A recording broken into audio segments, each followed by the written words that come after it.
Assalamualaikum warahmatullahi wabarakatuh. Selamat pagi semuanya, salam sejahtera untuk kita semua. Pada kesempatan kali ini kita akan belajar mengenai teori atom. Bagaimana teori atom? Mari kita akan belajar bersama. Oke, sebelumnya, apakah kalian tahu apa itu atom? Nah, ini merupakan salah satu gambar atom, bom atom. Apakah atom sama seperti bom atom? Atau seperti kacang atom? Ini kebetulan mereknya ya, ada mereknya. Nah, apakah atom yang dimaksud dalam kimia itu seperti dua contoh pada gambar sudah tampil ini? Nah, atom dalam kimia itu berasal dari bahasa Yunani, yakni atomos, yang berarti tidak dapat dibagi. Nah, jadi atom itu merupakan sesuatu yang sudah tidak dapat dibagi lagi. Dalam perkembangannya, teori atom ini dari dulu sudah diteliti oleh para ilmuwan kimia, dari mulai Dalton, kemudian J.J. Thomson, Rutherford, Bohr, kemudian ada mekanika kuantum. Nah, nanti kita akan belajar bersama mengenai perkembangan teori atom. Nah, ini merupakan gambar teori atom Dalton, kemudian ada teori atom Thomson, J.J. Thomson ya. Kemudian ada teori atom Rutherford. Kemudian ada teori atom Bohr. Kemudian yang terakhir ada teori atom mekanika kuantum. Nah, bagaimana penjelasannya? Untuk yang pertama itu ada teori atom Dalton. Bahwa menurut Dalton, atom merupakan bagian terkecil dari materi yang sudah tidak dapat dibagi lagi. Nah, atom ini digambarkan sebagai bola pecel yang sangat kecil yang memiliki unsur yang sama, identik dan berbeda untuk unsur yang berbeda. Kemudian atom-atom ini bergabung membentuk senyawa sehingga membentuk, misalkan ini ya, air itu terdiri dari atom hidrogen dan atom oksigen. Kemudian untuk reaksi kimia itu atom ini dapat dipisahkan dan dapat digabungkan sehingga atom tidak dapat diciptakan dan dimusnahkan. Ini merupakan gambar dari atom yang telah ditemukan oleh Dalton. Nah, kemudian dari teori atom Dalton ini ternyata ada kelebihan dan kelemahannya. Untuk kelebihannya, bahwa teori atom Dalton ini mulai membangkitkan minat terhadap penelitian mengenai model atom. Sedangkan kelemahannya, yakni bahwa teori atom Dalton tidak dapat menerangkan suatu larutan dapat menghantarkan arus listrik. Ya, nah sehingga karena atom Dalton ini masih ada kekurangan, maka J.J. Thomson juga melakukan penelitian mengenai teori atom. Nah, menurut J.J. Thomson, atom merupakan bola pecel yang bermuatan positif dan di dalamnya tersebar muatan negatif elektron.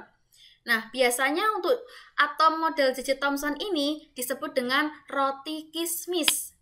Ya, jadi untuk roti kismisnya ini merupakan elektronnya yang tersebar. Nah, kelebihan teori atom J.J. Thomson ini bahwa membuktikan adanya partikel lain yang bermuatan negatif dalam atom. Nah, tetapi atom ini bukan merupakan bagian terkecil ya. Kemudian kelemahannya bahwa model J.J. Thomson ini atomnya yang tidak dapat menjelaskan susunan muatan positif dan negatif. Ya, jadi hanya ada muatan negatif dan positif saja. Kemudian setelah masih ada kekurangan, kemudian Rutherford ini melakukan penelitian, yakni bahwa atom merupakan bola pecel karena hampir semua partikel alfa diteruskan ya. Kemudian jika lempeng emas tersebut dianggap sebagai satu lapisan atom-atom emas, maka di dalam atom emas terdapat partikel yang sangat kecil yang bermuatan positif. Nah, partikel tersebut merupakan partikel yang menyusun atom. Nah, bisa dilihat ya, untuk Rutherford ini sudah ditemukan adanya elektron, proton, neutron. Nah, kemudian di dalam nukleus atau inti atom itu terdapat proton dan neutron, sedangkan elektron adalah yang mengelilingi inti atom. Kemudian teori atom Rutherford ini juga memiliki kelebihan dan kekurangan. Untuk kelebihannya, yakni bahwa teori atom Rutherford itu atom itu tersusun dari inti atom dan elektron yang mengelilingi inti, gitu ya. Kemudian untuk kekurangannya, untuk kelemahannya, untuk atom Rutherford ini tidak dapat menjelaskan mengapa elektron tidak jatuh ke dalam inti atom. Ya, jadi kan elektron ini ada di luar ya. Nah, tetapi kenapa kok tidak dapat jatuh seperti itu? Nah, oleh karena itu, maka ilmuwan Niels Bohr itu melakukan penelitian lagi mengenai atom. Ya. Nah, Niels Bohr itu menemukan bahwa elektron dalam atom bergerak mengelilingi inti pada lintasan-lintasan tertentu, sehingga lintasannya ini disebut dengan kulit atau tingkat energi elektron.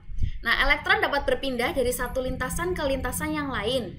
Nah, perpindahan elektron dari tingkat energi tinggi ke rendah disertai dengan pemancaran energi.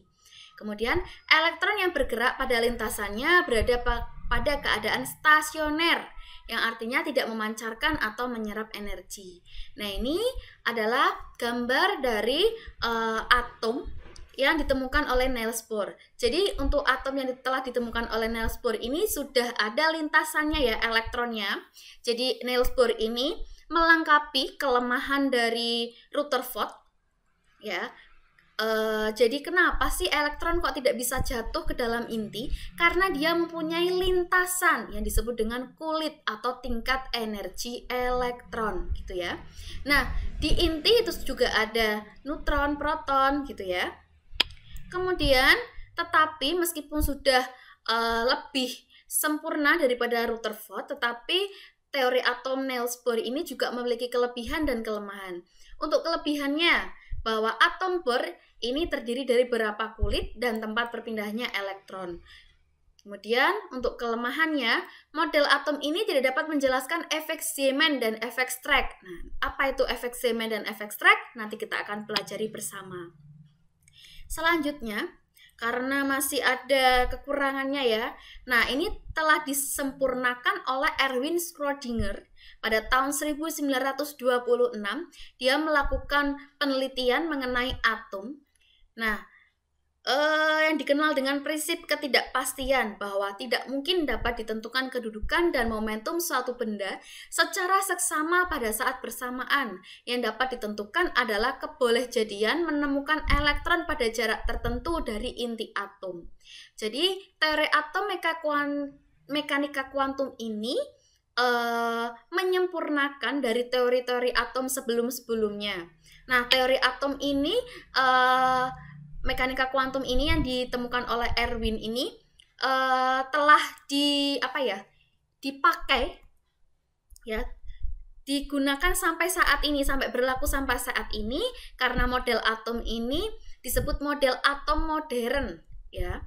Kemudian awan elektron di sekitar inti menunjukkan tempat kebolehjadian elektron. Jadi elektron ini dapat berpindah karena mempunyai kulit atau disebut dengan orbital energi. Itu ya. Mungkin cukup sekian untuk materi mengenai teori atom. Terima kasih sebelumnya. Selamat pagi. Wassalamualaikum warahmatullahi wabarakatuh. Yo, I ain't here for the money, I ain't here for the fame. Though it might be nice to own a jet plane, I'ma do it all for you. Come along.